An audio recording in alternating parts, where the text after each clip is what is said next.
नमस्कार प्यारे विद्यार्थियों। स्वागत है सभी विद्यार्थियों का क्लास के अंदर है। प्यारे विद्यार्थियों, जैसा कि आप तमाम साथियों को पता है कि रीट मेंस लेवल L1 और L2 2026 से का बिग अपडेट आ चुका है। तो जितने भी मेरे साथी साथ जुड़े हुए हैं, सारे विद्यार्थी सेशन को शुरू से लेकर एंड तक देखना। ये आपके लिए मुख्य अपडेटेड वीडियो रहने वाला है। प्यारे विद्यार्थियों, रिजल्ट जारी, कट ऑफ क्या और इनमें से इनका होगा साथियों फाइनल सेक्शन, और रिजल्ट आज शाम को डीवी के लिए ये डॉक्यूमेंट है। जैसा कि आप तमाम साथियों को पता है, आलोक राज जी के जितने भी इंटरव्यू आ रहे हैं, राजस्थान कर्मचारी चयन बोर्ड के जितने भी आपके इंटरव्यू आ रहे हैं, और अखबार की कटिंग, सोशल मीडिया न्यूज है, तमाम में जानकारी के तहत है। तमाम में जानकारी इकट्ठी करने के बाद में साथियों आपको बताना चाहूंगा कि राजस्थान के अंदर रीट मेंस लेवल वैकेंसी का रिजल्ट है आपका आज अनुमोदन कर दिया जाएगा। क्या आज अनुमोदन कर दिया जाएगा?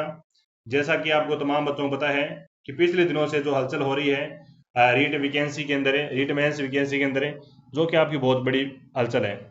और इस वीडियो के अंदर हम बात करेंगे कि प्यारे विद्यार्थियों, रिजल्ट आपका सबसे पहले आपको कहाँ पर मिलेगा। जैसा कि आज आपका रिजल्ट आ रहा है रीट मेंस का, सारे विद्यार्थी ध्यान से सुनो। आज आपका रिजल्ट आ रहा है। अगर आज किसी कारणवश नहीं आया तो कल आपका पक्का आ जाएगा रिजल्ट, ठीक है। जैसा कि काफी दिन हो चुके हैं, रीट मेंस वाले विद्यार्थी की सीट है वो खाली ना जाए, है ना, फोर्थ ग्रेड अभ्यर्थियों की सीट खाली ना जाए, इसलिए साथियों रीट जो थर्ड लेवल की जो वैकेंसी है जिसका रिजल्ट है वो पहले निकाला जा रहा है। और कट ऑफ का बात करें तो कट ऑफ आप तमाम साथियों को पता ही है कि कट ऑफ मैंने बता भी दी है और दोबारा भी बता दूंगा, इससे कोई बड़ी बात नहीं है। जो हम बताते हैं वो एक्सेप्टेड कट ऑफ बताते हैं, उससे कम से कम 3 नंबर या तो ज्यादा जा सकती है, और क्या 3 नंबर माइनस जा सकती है। 3 प्लस माइनस कर सकते हैं आप, कोई बड़ी बात नहीं है। बाकी साथियों सबसे बड़ी बात यह है कि आपको डीवी के लिए मोस्टली डॉक्यूमेंट है क्या बनवा ले रहने चाहिए, क्योंकि अभी आपका 2 गुना का रिजल्ट आ रहा है ना। और 2 गुना का रिजल्ट आने के बाद में डीवी की जो डॉक्यूमेंट वेरिफिकेशन की बात करें तो इनकी डेटा वो बहुत जल्द जारी कर दी जाएगी, ताकि उनको पता चले कि किन किन बच्चों का यहाँ पे डीवी हो रहा है, कौन कौन बच्चा करवा रहा है और कौन कौन बच्चा नहीं करवा रहा। तो डीवी के लिए साथियों सबसे बड़ी अपडेट और सबसे सटीक जानकारी के साथ आपको बताऊंगा कि घरेलू हिंसा के लिए आवश्यक दस्तावेज यानी मूल दस्तावेज स्व सत्यापित फोटोकॉपी दोनों साथ ले जाना साथियों, यानी आपको ओरिजिनल भी लेकर जाने हैं और फोटोकॉपी की लेकर भी जाने हैं। बाकी आपको जो डीबी सेंटर पे बता दिया जाएगा सबसे पहले कि कौन कौन से डॉक्यूमेंट कहाँ कहाँ से सटीक लगवाने हैं, है ना। सबसे पहले तो आपके पास रीट मुख्य परीक्षा आवेदन पत्र और परीक्षा प्रवेश पत्र की एक मुद्रित कॉपी प्रति होनी चाहिए, है ना। मैं यूं कह सकता हूं कि आपके पास एक तो आपकी आवेदन पत्र या फिर आप आवेदन पत्र कैसे, और एक आपकी प्रवेश पत्र जिसे आप एडमिट कार्ड बोलते हैं इंग्लिश के अंदर, ठीक है, ये आपके पास होनी चाहिए। इसके अलावा शैक्षणिक प्रमाण पत्र, जिसे शैक्षणिक प्रमाण पत्र में क्या क्या मांगा जा सकता है, 10वीं क्लास, ठीक है, जन्म तिथि सत्यापन के लिए 10वीं क्लास की मार्कशीट है, जन्म तिथि, बर्थ सर्टिफिकेट हो तो और भी बड़ी बात है। इसके अलावा 12वीं क्लास, इसके अलावा स्नातक, इसके अलावा अगर आपने स्नातक की हुई है तो स्नातक व्यवसायिक, इसके अलावा बीएड, बीएलडी और डीएलडी और बीएसटीसी की अगर आपके पास डिग्री है ना, बी बीएड, ठीक है, इसके अलावा बीएसटीसी, ठीक है, इसके अलावा आप डीएलडी, ठीक है, मार्कशीट प्रमाण पत्र आपके पास ये होने चाहिए। इनकी फोटोकॉपी भी होनी चाहिए, प्रमाण पत्र भी होने चाहिए।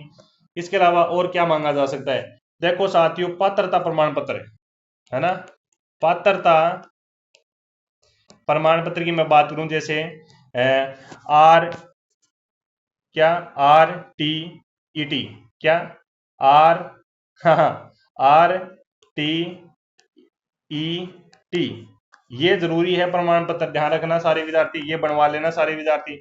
आर टी टी, ठीक है, आर टी ई टी, हाँ आर ई टी टी, ठीक है, ये प्रमाण पत्र बहुत जरूरी है, बनवा लेना। निवास प्रमाण पत्र, और आपका निवास प्रमाण पत्र मांगा जा सकता है ना। वास्तविक निवासी प्रमाण पत्र, जिसे आप निवास प्रमाण पत्र बोल दो या फिर मूल निवास बोल सकते हो, मूल निवास बोल सकते हो, ये डॉक्यूमेंट तो आपका जरूरी है। इसके अलावा साथियों शैक्षणिक प्रमाण पत्र, अगर आप आरक्षण का दावा कर रहे हैं तो शैक्षणिक प्रमाण पत्र आपके पास होना चाहिए, या फिर अनुसूचित जाति का, अनुसूचित जनजाति का, अन्य पिछड़ा वर्ग है, मैं यूं कह सकता हूं कि जाति प्रमाण पत्र है, मैं यूं कह सकता हूं कि जाति प्रमाण पत्र है। इसके अलावा चरित्र प्रमाण पत्र, इसके अलावा चरित्र, ये प्रमाण पत्र जरूर जरूर बनवा कर ले जाने हैं आपको। चरित्र प्रमाण पत्र है ना। अंतिम शिक्षण, अंतिम शिक्षण है संस्थान से प्राप्त है, हालिया चरित्र प्रमाण पत्र है। अगर आपने कहीं से भी लास्ट है वो कॉलेज की हो या फिर बीएसटीसी की हो या फिर कोई भी संस्था से लास्ट, अगर आपने लास्ट सब ईयर में आप जहां से भी पढ़ाई की हो है ना, वहां से चरित्र प्रमाण पत्र है। साथ ही जिम्मेदारी व्यक्ति राजपरित्र अधिकारियों से प्राप्त 2 चरित्र प्रमाण पत्र होंगे। एक तो आपका कॉलेज से होगा या फिर स्कूल से हो सकता है, या फिर एक होगा साथियों आपका पुलिस वेरिफिकेशन। क्या होगा? पुलिस वेरिफिकेशन, जिससे भी आप चरित्र प्रमाण पत्र बोलते हैं, ऑनलाइन वाला जो पक्का होता है वो भी लेकर जाना है आपको। पहचान पत्र सरकार द्वारा जारी किया गया वैध फोटो पहचान पत्र। जैसे मान लो पहचान पत्र के अंदर एक तो आधार कार्ड आता है आपका।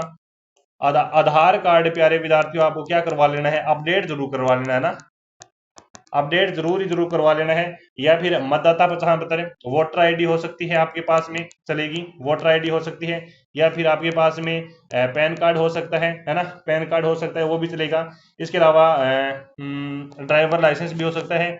यानी मैं यूं कहूं कि जो डॉक्यूमेंट होता है इस प्रकार से वो हो लेकर जाने हैं। एक एक एक एक एक चलेगा, 2 हो तो 2 लेकर जाना, कोई दिक्कत नहीं है, जो मांगा वो लगा देना। इसके अलावा आपके पास में रंगीन, क्या रंगीन फोटो होनी चाहिए। रंगीन फोटो जरूर, पासपोर्ट साइज फोटो, हाँ जी बिल्कुल, पासपोर्ट साइज फोटो, वो भी नई फोटो, क्या नई फोटो खिंचवा लेना भी है ना। 30 की 6 खिंचवा कर लेकर जाना सारे विद्यार्थी, बिल्कुल। शपथ प्रमाण पत्र की बात करूं मैं, ये शपथ प्रमाण पत्र जो आपको बनवाने पड़ेंगे तहसील से, पंचायत से, है ना। अधिकारी घरेलू हिंसा संबंधित दिशा निर्देशों के अनुसार आवश्यक कोई भी अतिरिक्त घोषणाएं, आय प्रमाण पत्र, क्या आय प्रमाण पत्र, यानी आय प्रमाण पत्र। जैसे मान लो कि मैं सैलरी की ज्यादा डिमांड नहीं करूंगा, है ना, मैं नियमित रूप से ड्यूटी आऊंगा, इस प्रकार से होता है, वो लिख कर देगा नोटरी वाला, वहां पर साइन करवा लेना। यदि शुल्क में छूट का दावा कर रहे हैं तो ठीक है। और वैवाहिक स्थिति संबंधित है तो आपको, अविवाहित है तो अविवाहित प्रमाण पत्र है ना, और विवाहित है तो मैरिज सर्टिफिकेट लेकर जरूर जाए सारे विद्यार्थी, ठीक है। बाकी अपना परिणाम कैसे जांचे प्यारे विद्यार्थियों? परिणाम की मैं बात करूं, रिजल्ट की बात करूं, रिजल्ट सबसे पहले आपका हमारे टेलीग्राम चैनल पर देखने को मिलेगा, कहीं पर भी जाने की जरूरत नहीं है। रिजल्ट की पीडीएफ सारी की सारी L1 और L2 दोनों कैंडिडेटों की, L1 और L2 की दोनों की रिजल्ट पीडीएफ हमारे टेलीग्राम चैनल पर मिलेगी। सबसे पहले पीडीएफ प्रोवाइड करवाऊंगा, टेंशन लेने की जरूरत नहीं है। तो सारे विद्यार्थी मेरे टेलीग्राम चैनल को ज्वाइन जरूर करेंगे। बाकी और भी कोई दिक्कत समस्या आती है तो मेरे को रिस्पेक्टेड कमेंट के साथ जरूर बताएंगे, कमेंट कर देना, कोई दिक्कत नहीं है। जो व्यक्तिगत रूप से जो रिस्पेक्टेड कमेंट करेगा उनको मैं व्यक्तिगत रूप से रिप्लाई दूंगा कमेंट के अंदर। बाकी अगर आई होप वीडियो अच्छा लगा है तो चैनल को सब्सक्राइब जरूर कर सकते हैं यहाँ पे, और हमारे साथ जुड़ सकते हैं। बाकी अदर और अपडेट नई वीडियो पाने के लिए चैनल को सब्सक्राइब करें सारे विद्यार्थी, ताकि हमारे आपके पास सबसे पहले नोटिफिकेशन पहुंचे। जाते जाते ये कहूंगा कि अगर अच्छा लगा सेशंस लाइक जरूर करें। Thank you.